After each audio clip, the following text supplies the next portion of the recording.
All right, ladies and gentlemen, welcome back to another episode of the Rise Every Nation podcast. Today, we're going to talk about building with intention with Hope Wiseman on thriving in regulated industries. And I know y'all ready for this conversation because them cannabis industries can be a little tricky, y'all. Like when you try to navigate, it's not like your normal entrepreneurship or business. So, what does it really take to thrive as a black entrepreneur in highly regulated industries like cannabis? Well, let me let you know today's guest is breaking the ceiling, shifting narratives, and building intentional pathways for the next generation of entrepreneurs. Welcome back to another episode. I'm your host, Terrell Simmons, and I'm excited to welcome Hype Wiseman. Hype me up. Hype me up. A trailblazer, visionary, and the youngest black woman in the U.S. to own a dispensary. She's the founder of Mary and Maine and legal and licensed. Did I say that correctly? Man, that was a tongue twister. Yeah, And yeah. she's using her platform to empower black and brown founders across the country. Hope, welcome to the show. Thank you for having me. Yeah. So let's start with your story. Yeah, What inspired you to enter the cannabis industry, especially at a time when so few people who look like us had ownership? definitely. I think to really understand how I got here, we have to understand a little bit about how I was raised and kind of where my mindset was during this time. Yeah. So I was raised in Prince George's County, Maryland, by a very, very strong woman and my father, two-parent Hmm. household. And my mother, she's a dentist by trade, but an entrepreneur, owned her own practice, as well as some real estate. And I always, I watched her trying different things and building businesses as I was growing up. And she taught me to have an entrepreneurial spirit and look for opportunities to build wealth for myself and my family. Hmm. So, I graduated from Spelman College with a degree in economics. And yes, I was Yeah. pursuing a career in investment banking. And I was working a full time job at an investment bank in Atlanta, Georgia. And around this time, so this is 2014. Yeah. Just graduated, like I said, I'm working full time, a job that, very, very difficult to get straight out of school, worked really hard to get to where I was. But I started to notice that cannabis was becoming mainstream. They were talking about cannabis becoming legal on the East Coast. You had heard a Hmm. lot about California and Colorado at this point, but you weren't hearing about other states talking about it. So now other states were starting to talk about it, and they were looking at it from, an economic perspective and showing the growth of the industry, how big it was going to be. And really, this was the end of or the beginning of the end of prohibition of cannabis. So for me, I looked at it like, oh wow, we know what happened with the alcohol industry. This is a unique opportunity for me to get in at the ground floor level of an emerging industry that has a very unique component to it, because this isn't just an emerging industry that we're not sure of what the Hmm. market is going to look like, and we're not sure of the demand. This is an emerging industry that is really flipping from an illicit market to now a legal market. So we already Hmm. really understand the demand, and we're now creating the rules and regulations, the tax structures, and all of these things to be able to bring it to a regulated industry. So I just found that very interesting, and I knew that that would be a really unique opportunity during my lifetime. There aren't that many emerging industries that are going to pop up out of nowhere during a person's lifetime. I feel like the last wave was like the internet boom back in the Yeah. early 2000s, and not a lot of Black and Brown entrepreneurs were able to really take advantage of that. So Hmm. I think that the cannabis industry is really unique because it was built on the backs of Black and Brown entrepreneurs that, Yeah. so I think I know going into the legalization of it, it was really important to see Black and Brown ownership. That's not something that I was thinking of back then, though. Yeah. For me, I was just like, oh, great opportunity, really unique opportunity. And this is kind of like, Mom, this is one of those things that you told me to look for.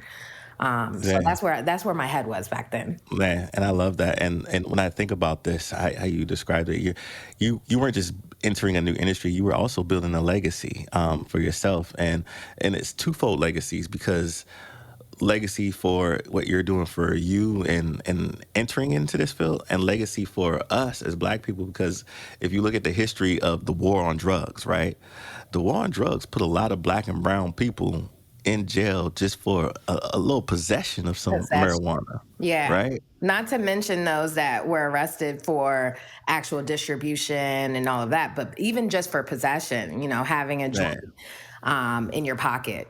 Some yeah, people were completely disenfranchised because of that. yeah, and when you think about those who were in the business back then that were selling and so forth, what what a like a comeback story to come out of jail and now get to come back and do it legally, right? Yeah. Because now there's a pathway for you to do it legally Sure. when you were just trying to make a few ends meet for your family because you had no other way, right? Right. Exactly. So that's a beautiful legacy right there. Yeah. You know, what values guided you in the beginning of this journey? In the beginning, like I said, I was really looking at the economic opportunity of the industry. Mm, And then as I started to get further into it, especially once we won the license, I was being introduced to, of course, a lot of different Black and Brown entrepreneurs that were in the space. I quickly realized that a lot of the Black and Brown entrepreneurs in the space were not actually license holders. mhm, Most of them were advocates or ancillary business owners that were assisting or, helping, advocating for more equitable laws and regulations within the industry. And I mhm, started to see the disparity in ownership. mhm. And I didn't realize, how big of a gap there was. Of course, systematically throughout almost every industry, Black people are behind, right? But in this Yeah, industry, I didn't realize that the disparity was so big that it was going to create a gap that would be impossible for us to come back from if we didn't yeah, start to implement preferences for Black and Brown entrepreneurs and more resources and tools for them in the laws as we were creating them. So that yeah. has been my focus as I've really gotten deeper into the industry. I have begun doing a lot more advocacy around Black and Brown ownership. I think, with myself, along with a lot of other advocates in the industry, we have really changed the way that a lot of states look at issuing licenses and the application processes, making it much more equitable across the board and, really Mm, leveling the playing field. So now you're seeing a lot more Black and Brown entrepreneurs be awarded licenses. Are they, as well as I'll say the other fight of social equity and, kind of where I've been putting my focus since I've gotten into the industry, besides like my operating my business, where I am helping the industry evolve. We look at where the tax revenue is going from our mhm, businesses because we pay a lot of money in taxes. Because we're also federally illegal, there are tax laws that restrict us from deducting normal business expenses. mhm. So we're paying a lot of money to taxes. It's funny, we're federally illegal, but they still taking our money from us. Yeah, Um, and that ain't that funny. but that being said, we want to be sure that the tax revenue from cannabis businesses are going back to communities that were the most disenfranchised because all of these people that were affected by the war on drugs, not all of them want to own a dispensary or a cultivation or a Mhm, processing center. However, they were harmed and they do deserve some sort of reparations, right? And if yeah, people are not going to get money directly given to them because of the convictions or the disadvantages that they have gotten because of their conviction, the least we can do is pour back into those communities that were most affected. So, we make sure there are committees and task force that are kind of monitoring where the tax revenue is being spent, how it's being spent, so that we can report these things back and can make sure that they're actually going to the communities that were most affected. And that's, that's been where my focus has been and my drive, creating jobs for my community. I run my Mhm. business where I grew up. So it's really exciting to be able to give jobs to people that are from the same place that I'm from, and making Yeah. sure to be able to, continue to grow my business so I can continue to pour more into my community. I love that. I love that. I'm over here thinking because I want to dive a little deeper in some of the things that you said in reference to, all of these, regulations and because I mean, let's be real, regulated industries like cannabis aren't easy to navigate, right? Right, Especially for Black entrepreneurs. right. And I'm thinking of the stories that I hear around, just money problems, right? Because I can't put my money in a regular bank, and then how am I invoice this? And if I can't use a regular bank to Yeah. set up this system for my business, and not just on the business front, but then you also talked a little bit about the policy side. What are some of the biggest hurdles that you faced or you see other entrepreneurs face during, the licensing and launch phases of, the cannabis, their cannabis business? Yeah. So you said it right with there are phases to being a part of this industry, as well as a Mhm. lot of things have evolved over the years since I first started in this space till now. And just because of where we are, the industry, they say it's kind of like dog years. 1 year is like 7 years. I So can I see guess you that. can say I'm like a real OG at this point. Um, You somewhere between Unc and OG. Yeah, somewhere between there. But okay, so if you are just interested in getting in the industry, your first step is just navigating the regulations, finding them, because it's not really as easy as you would think. If you just start Googling things, it may not all just come up first 2, 3 hits. You might have to do a little bit of Mhm, research. You're gonna have to likely read some legislation, which can be difficult for some people to read. It could be long, confusing, all these things, right? So a lot of people first reach out to consultants and all of that. I have a coaching community called Legal and Licensed.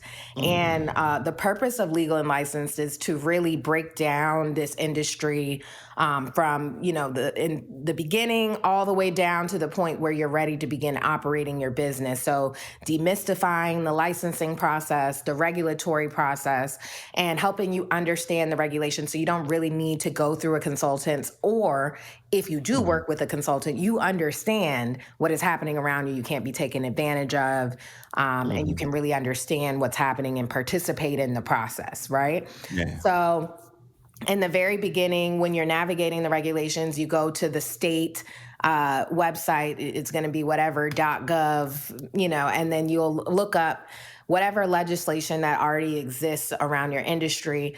A lot of the times, there is a period where they're taking licensees, they're taking people to apply for licenses. A lot of these processes are not rolling and ongoing. Some states are, some states Mm. aren't. I think first understanding that every single state has a completely different process and it doesn't look like another state is key, so that you're Facts. not trying to, put what you think, how you think it should go onto a specific process. And kind of, just understanding when, where, how I can do it. And after you take those regulatory restrictions that you're under, you have to actually look at actually business KPIs and business things. So, for instance, if you want to open up a dispensary, there's going to be a guardrail around where you can open it, when, meaning if they have licenses available, or if you would have to go out and purchase a license from somebody else, or how that Mhm, process would work, and then where it could be. But then there's like the business side of it all, where you don't want to have a dispensary where there's no foot traffic, or, no traffic driving by, you don't have any parking, that just won't make for a good retail location. And that's just business 101 versus the regulatory guardrails, right? So you're kind of working with two big buckets that you're going to have to fill. And, one is a non-negotiable, and the second is will determine if your business will be successful. And that's kind of Mm, the regulatory and I guess decision making process that you'll go through throughout your time in cannabis, trying yeah, to comply with the regulations, but then also have a business that can be successful and thrive. Even down to like yeah, choosing partners, raising money. All you're going to have a lot of regulations and restrictions around how you can do that. It's not going to be like a typical business where you could just raise money regularly. There's going to be ownership restrictions around who can own, how much they can own. It may make it man. difficult for anyone to even want to give you money if they Mhm. can't own a certain amount or if they can't have a certain level of control. So it just everything becomes a very a difficult dance. That's what it is. It's a very difficult dance. Yeah, I want to dive further into those business partnerships and this difficult dance because, what I've heard sometimes with some cannabis folks who are starting in the business and they get to this point where they're met with opportunities or folks who say, "Hi, if you're stuck in this process, I can help you. Here, I got this contract. I'm gonna get it to you. Da da da. I'm gonna help you through this process, get you some money." And what then turns out to be a little shady contract, and then they find themselves in a difficult situation where, if they don't meet the requirements of this contract, they have to give over 50 to 60, 70% of their business to this other person who then eventually takes over the whole business. Have Yeah. you ever been met with or seen this happen? And then how do people avoid getting stuck in shady contracts by other, big industry players who've been in the game for a while, or they're assisting in monopolizing the game again and Yeah. really targeting, black and brown folks to get them out of their businesses because they're trying to monopolize the industry. 100%. So I think predatory deals, we've heard that story in industries over and over again, right? Especially when they start doing like set asides and all of those things, which are happening in cannabis. There are preference towards people who fit certain categories, right? So there's that. I think one of the things that advocates made very clear during the lobbying for these types of licenses and this type of preference, and also there are grants and all of that associated with being these designations. They made it so that there are strict controls around ownership and control. So it's more difficult in the cannabis industry to do this. However, every single state, like I said, has a completely different regulatory structure. So some states it's more difficult than in other states to be able to do this. Um, Hmm. my recommendation is you need a lawyer once you Hmm. are starting to negotiate any type of partnership with somebody else. Even if you are early stage, and even if you do feel like lawyers are too expensive, if you're talking about a partnership with someone else, especially if it's a company that is well established in the industry, has some cash flow, especially if they are very experienced, they're going to have attorneys for everything, and you need someone that is looking out for your best interest. And no matter, I mean, unless you went to law school and you've been practicing corporate law for a while, even because some people have gone to law school, and even you probably need some Hmm. help. There are people who have an eye that is trained to look for those specific things. And legalese is sometimes very difficult to understand. Hmm. I don't care. I've seen a whole bunch of contracts, and also every contract that I have ever worked on, even if it's raising capital and it's the same type of capital raise with a Hmm. different person, has different components to it, right? So they're Mm. all unique.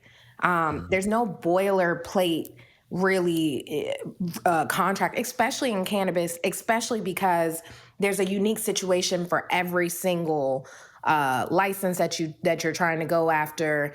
Mhm. Potentially, your investor could have ownership in other licenses in other states, which may require more disclosure than someone else. I mean, there's so many different factors to consider.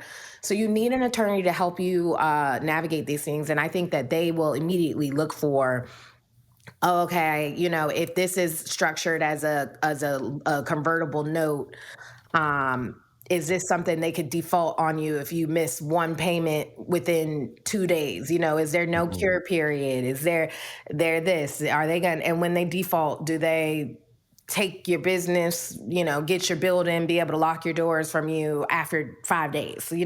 That's Mhm. something that might have been in older contracts. I think that I'm not going to say so. Those are things that can get past an entrepreneur if they don't have anybody there, because it's not something that someone else is going to point out to you.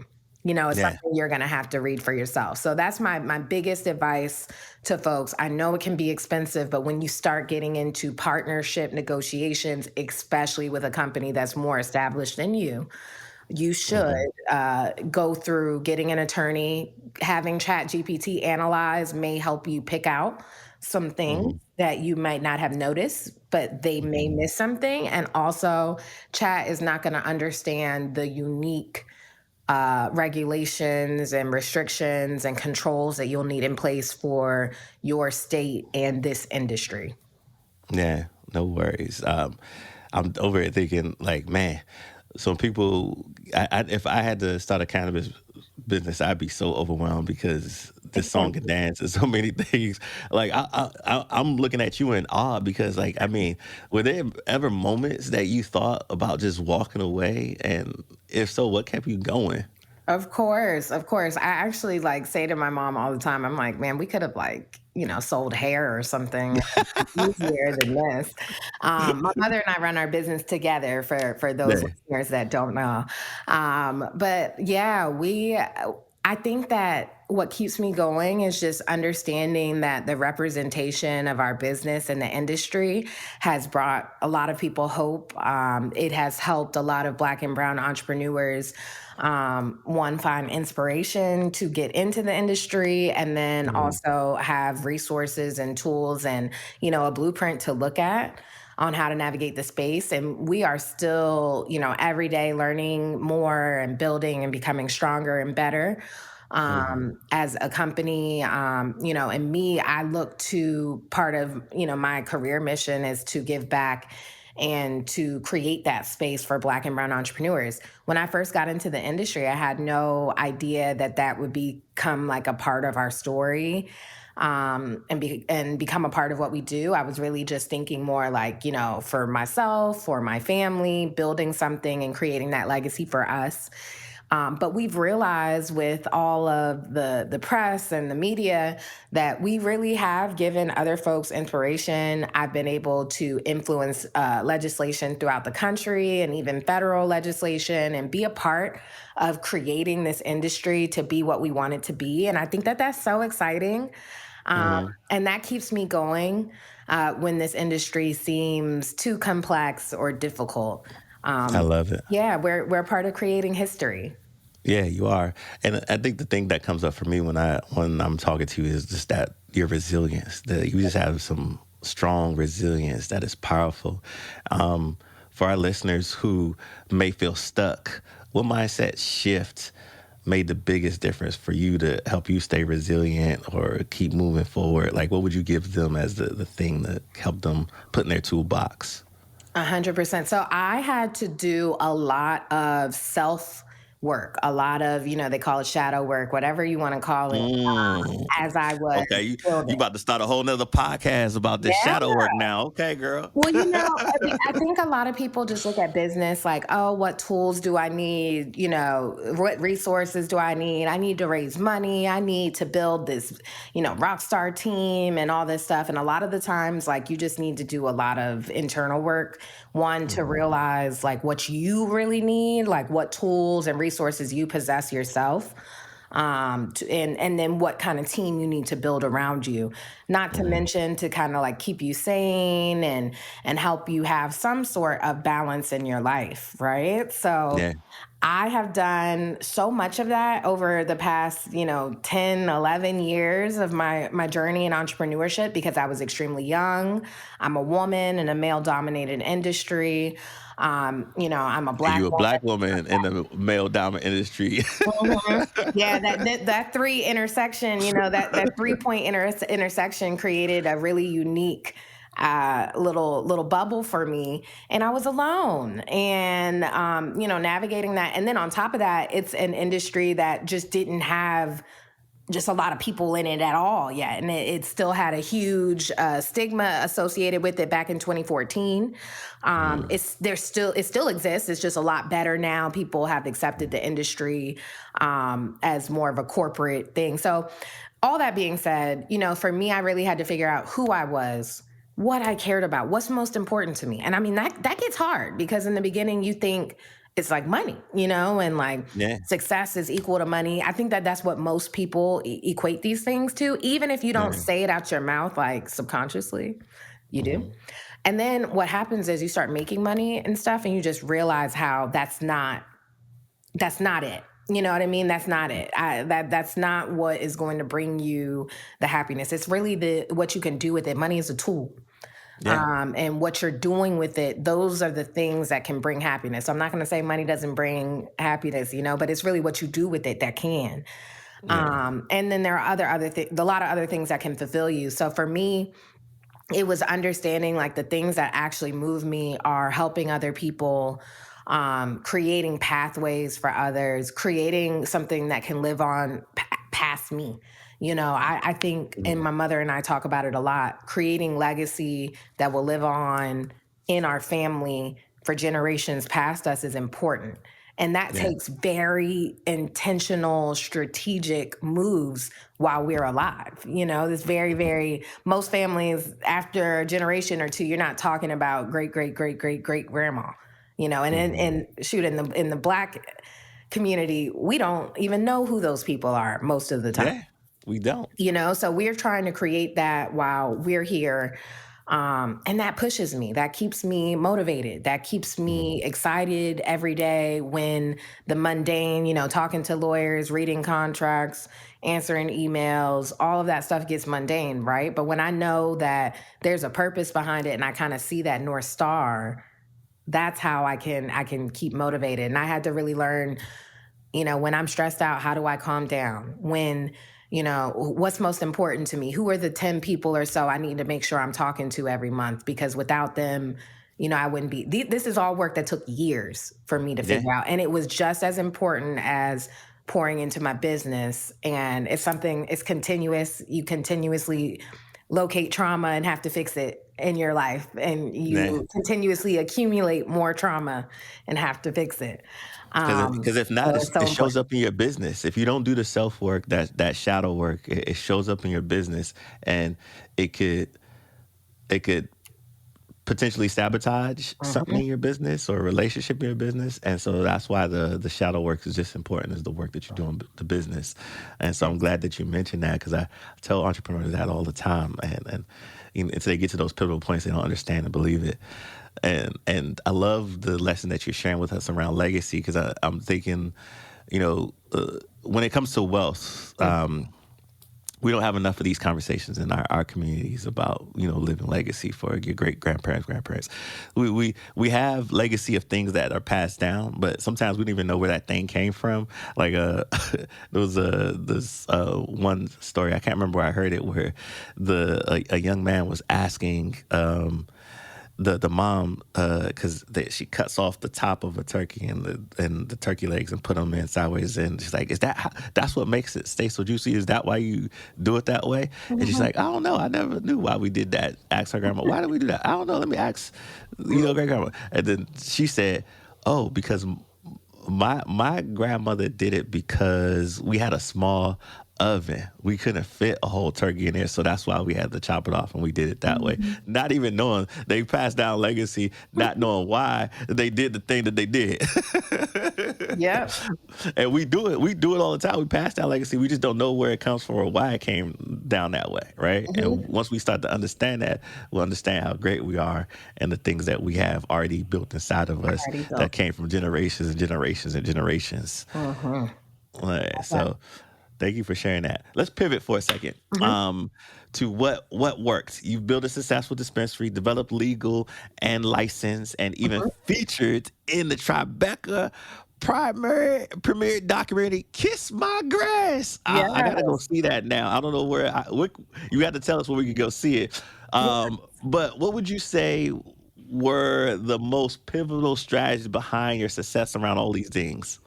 Yeah. So I think, me being, I've been well versed throughout my life. I've tried a lot of different things and I've made contacts in like a lot of different communities. So I think that nurturing my network Yeah. has been a huge opportunity point for me. And I tell people all the time, more people or you're 1 degree of Mhm. separation away from folks more than you know, that can put you into doors and into opportunities that you wouldn't have had otherwise. So I think, for me, I talked a little bit more like who are the 10 or so people I need to keep in contact with. Something I do every year. I choose, these are about like 5 or 6 people that I call like my board of directors for the year. And they Yeah. all have, and these aren't like just my best friends or people like that. These are people that have resources or skill sets, something that I need in that time period that I'm trying to accomplish. So there was a time where, I had like a huge media run and I was kind of being published everywhere, articles everywhere. So during that time, I was really working to uh, keep my relationships with all of my friends in media, and I didn't realize Yeah. how many folks I had in that space because a lot of my Until friends. the documentary came together, he's like, man, I got a lot of Wow. people A in lot of the people hit me up like, hey, girl, I'd like to feature you here. So with Kiss My Grass, like an example of what I've done to continue to further that opportunity. One of my good friends I know both of the founders, but yeah, one of them reached out to me, the founders of The Gathering Spot, which is, a community space, think like Soho House, but for Black entrepreneurs. They have locations in Washington, D.C., Atlanta, Georgia, and also Los Angeles. And, we're going to do a premiere of Kiss My Grass and a little conversation at their Atlanta and LA locations. And I was able to facilitate that connection. Mhm. Another connection that I was able to put together, one of my good friends who was actually a former financial advisor of mine, I connected Mhm. with, I'm on the board of a golf tournament that happens in Miami and Labor Day every weekend, Urban Golf Weekend. And I connected those two groups, and that financial group became a major sponsor of Urban Golf Weekend, multi-year Mhm. contract, all that good stuff. So I've been able to really nourish my network, to continue to provide opportunities for myself. And that's what I tell people to do. The deeper you get into business, the more you go to networking events and opportunities, even if you feel like you don't have a Rolodex now, Yeah. you can build this. This is something I have built over multi years, more than just 10 years in the entrepreneurial space. I've been thinking this way for a long time, but you can start today, and it's very easy because people are always looking for synergies. So what can you Yeah. bring that can help them? Um, you just have to figure that out. Once you can figure out how you can be of help, people will have no problem helping you back. Yeah. And I think we undervalue that because when a friend of me was saying to me the other day, it's like, I see you doing such and such. You should have called me on blah blah blah. Oh man, I didn't call you because I know you was busy. Da, da, da. Like, how you know I was busy? Like, Yeah, you, you didn't call me to let me even have the choice to let you know if I was busy or not. Nah, right. because you da da da. The kids, I didn't want to bother you. I didn't want to. Nah, reach out. You don't know what I'm doing. You know, like, if I had a capacity, I had a capacity, and I think we often assume that people are too busy or like, nah, I haven't reached them. I don't want to bother them. I don't want to. Let me just figure out over here and try to get it from the mud, or or we No, just, I think that that's a thing in our community. We think we have to do things on our own, or, if we didn't do it on our own, then it's not really ours, and everybody wants to be self made and all that stuff. I don't care if no one ever uses the term self-made for me. I'm not, like there are yeah. a lot of people that allowed me to, put me up on their shoulders. They still do it today. We Mhm. are a huge team. I might be the face of it, but I am not alone. So a lot of times you'll hear me say we, it's not Hope. Yeah. And I just think that a lot of people have to like get that mindset out of their head. This is everyone needs help. And Yeah. honestly, most businesses are built on each other. Even if you think about like just at a very base, well, actually, this is a high level, but at a very, very high level, so just so you can see that even bigger companies are all built on each other. AWS is the Hmm. back end of a lot of the software solutions that you use. So, Yeah. you might think that companies aren't related, but they're all related to each other. This is why the US stock market is that girl, because Yeah. all the businesses are related to each other. If one goes down, they're all affected by each other. So we have to Yeah. think So that they same they way. going they gonna make sure they get it right. Oh That's yeah, they what ain't going nowhere. Everything's good. Always will be too. Yeah. that's why your money's good and everybody's putting their Hmm. money in there. And for those who don't know AWS is an Amazon product that does all the back end for like digital tools for businesses and so forth. Great Hmm. platform that has rivaled Google and any other platform that's out there throughout the years. So let's look back on everything you've accomplished. What's one lesson you wish someone had told you earlier? I'd say that being first or being early doesn't mean you're wrong. Hmm. I think that, or okay, and kind of like the inverse, being first and early always doesn't mean that you're right either, right? Yeah. So I think that, for me, I was celebrated, of course, as being the youngest and one of the first and all of that. And it has really played well for me, but that's because of strategy, Hmm. and intentionality with I wanted to be a part of the ground floor level of this industry. That was the intention. That was the purpose. Now, I didn't really understand and know that I'd be one of the first Black women, one of the youngest. I didn't really know that. That kind of came with it. But the real strategy was just being in at the ground floor level because I understood, okay, this is a highly Hmm. regulated industry. They do limited licenses in different states. And, Hmm. this state, Maryland, that I began my career in, I kind of saw they laid out the writing on the wall of how many licenses they would have. And I went, oh, okay, with that type of limitation, this state's going to do well. My prediction was Yeah. right. Um, but I think that also a lot of people lean on those things to build their business. Like, no, it has to be a part of a strategy. And then being early and first sometimes is going to be very confusing. So it may feel wrong, because you're not going to have a blueprint. You're not Hmm. going to have anyone that you can really ask for advice. And Yeah. I use the analogy, you're kind of like going through the woods and you're the one chopping down the weeds. You're not even building a road yet. Okay, you're Yeah. just chopping down the trees so that people have a pathway. And then people gonna come behind you and build a road. And then it's gonna feel Good. crazy because you're gonna be like, damn, I had to go through the woods with chopping down the trees. And now they get to ride on their little chariots and their horse on the nice road. And that's not fair.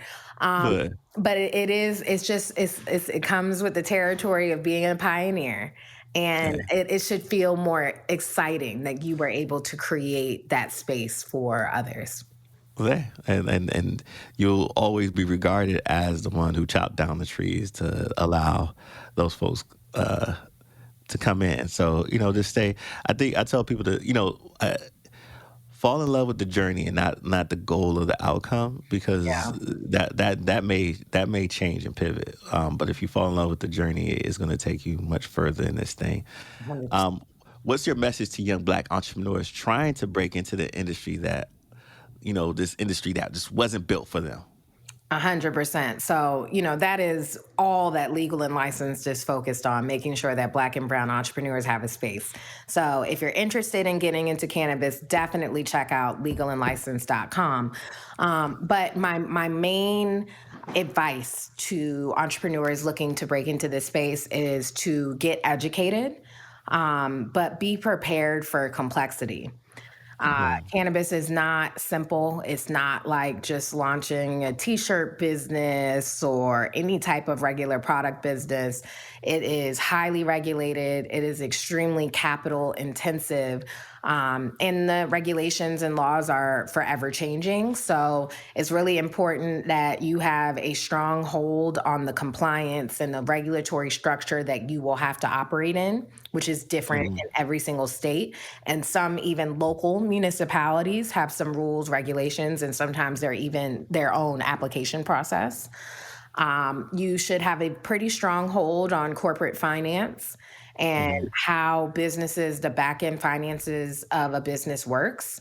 Even if you Mm-hmm. are working with an accounting firm, with an outsourced CFO, any of those types, investment advisors, you still need to be able to, understand a P&L, a balance sheet, because, like I said, this is a super capital intensive business. And especially if you're taking on investors, you have to be able to communicate your numbers uh, Mm-hmm. on while you're going through the capital raise, during, after, investor relations. People gonna ask you a lot of questions when you raise some Right. money from them. Okay. And they want to know that you know your numbers. If They you they can't they ain't, communicate they it, ain't they are playing no not going to feel game. comfortable giving you anything like that. You got to be a sound person. Um, Something else I tell folks to do is, start by potentially working in the industry first Nah. and shadowing folks, or even potentially investing in a privately owned business in a small way, so that Nah. you can, before just jumping into ownership, so that you can really understand the ins and outs of what you're doing, why. Um, and I guess my last piece of advice is, if you're from a community that was disproportionately impacted by the war on drugs, don't feel like just because it's difficult, that you don't have a place here. You do belong in the industry. And don't let the lack of typical access stop you from pursuing equity in this space. It is possible, although difficult. But us Black folk have been navigating difficult waters for a very long time, and this is no different, unfortunately.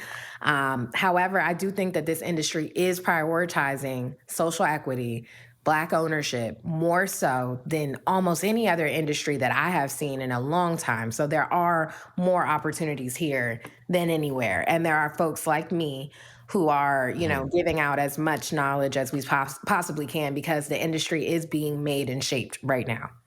Yeah. I'm curious do would your advice be the same for like those who are already in the game? Because I know you talked about earlier intentionality and sustainability. Like, so for those who are already in the game, what's something that they could strategically do to make sure that they scale with intentionality and sustainability? I definitely believe that federal legalization is coming, right? And I think Mm-hmm. with that, a corporate wave of cannabis is coming. I do also believe that the household brand names in cannabis that we're going to know 20, 30, 50 years from now are, some of them may be what we call legacy brands, brands that are already operating right now. I guess on the illicit market, some of them can, and they can cross over. Cookies is a legacy Mm-hmm. brand that has crossed over. It's very mainstream. People know it. At one point, it was $1 billion company. I'm not sure what it's valued at now. And they have essentially licensed their brand name out to licensees all throughout the country to create this multi-state network of their brand. And that type of structure will exist as the industry normalizes and becomes a nationally and federally legal industry. And I believe that household names are not going to be made on the street anymore where they are right Mm-hmm. now.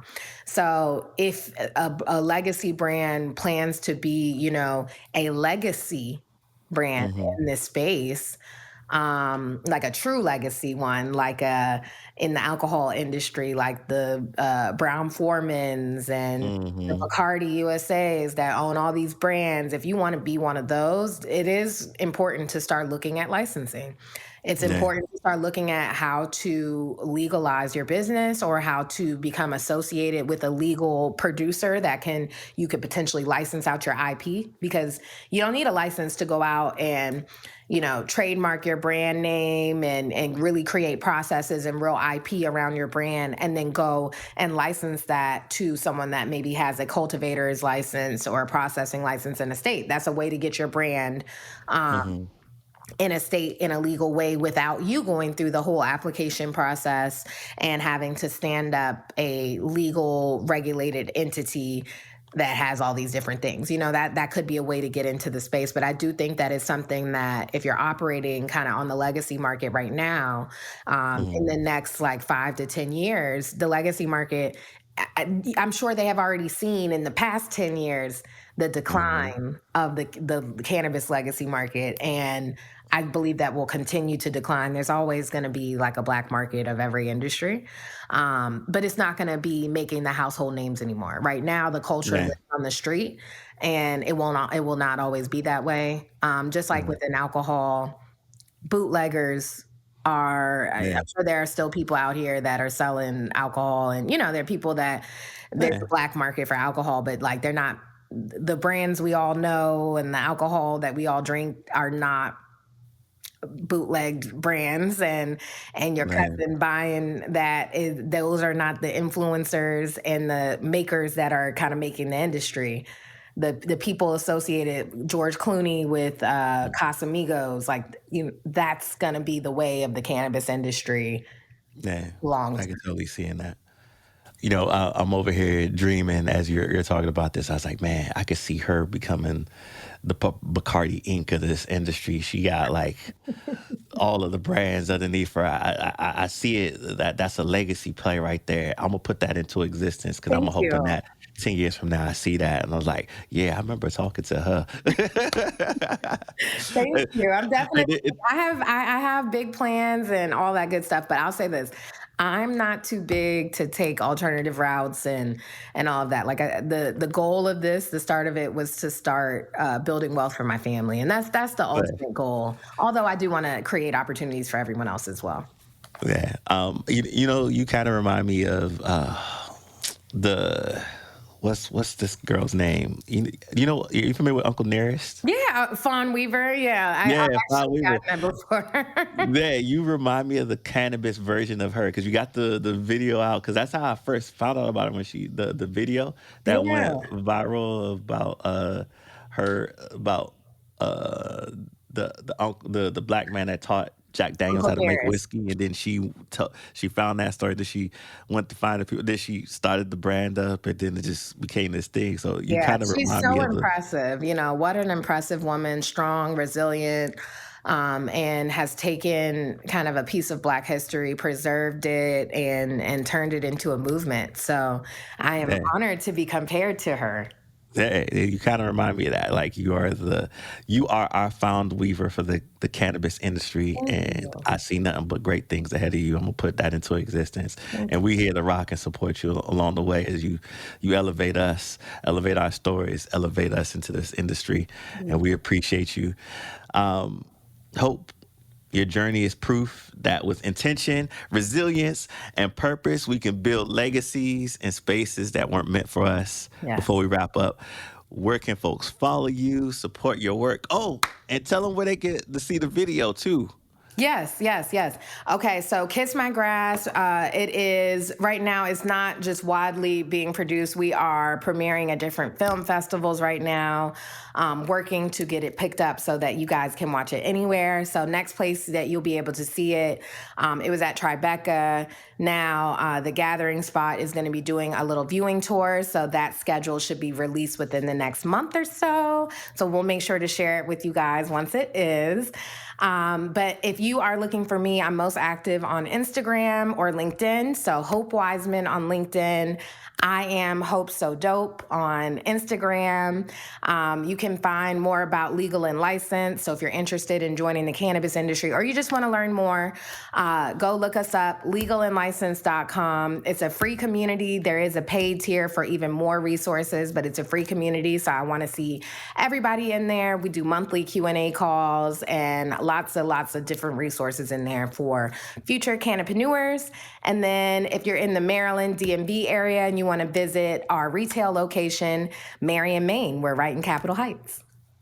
There you go. There you have it. You heard it, folks. Go follow Hope, support her work, check out Kiss My Grass wherever it comes out, when it pops up in your area. And if you're building something big, you're not alone. Yeah. Subscribe, share this episode with someone who needs it, and stay tuned for more stories of unapologetic Black excellence. Until next time, keep rising. Bye, everybody. Peace.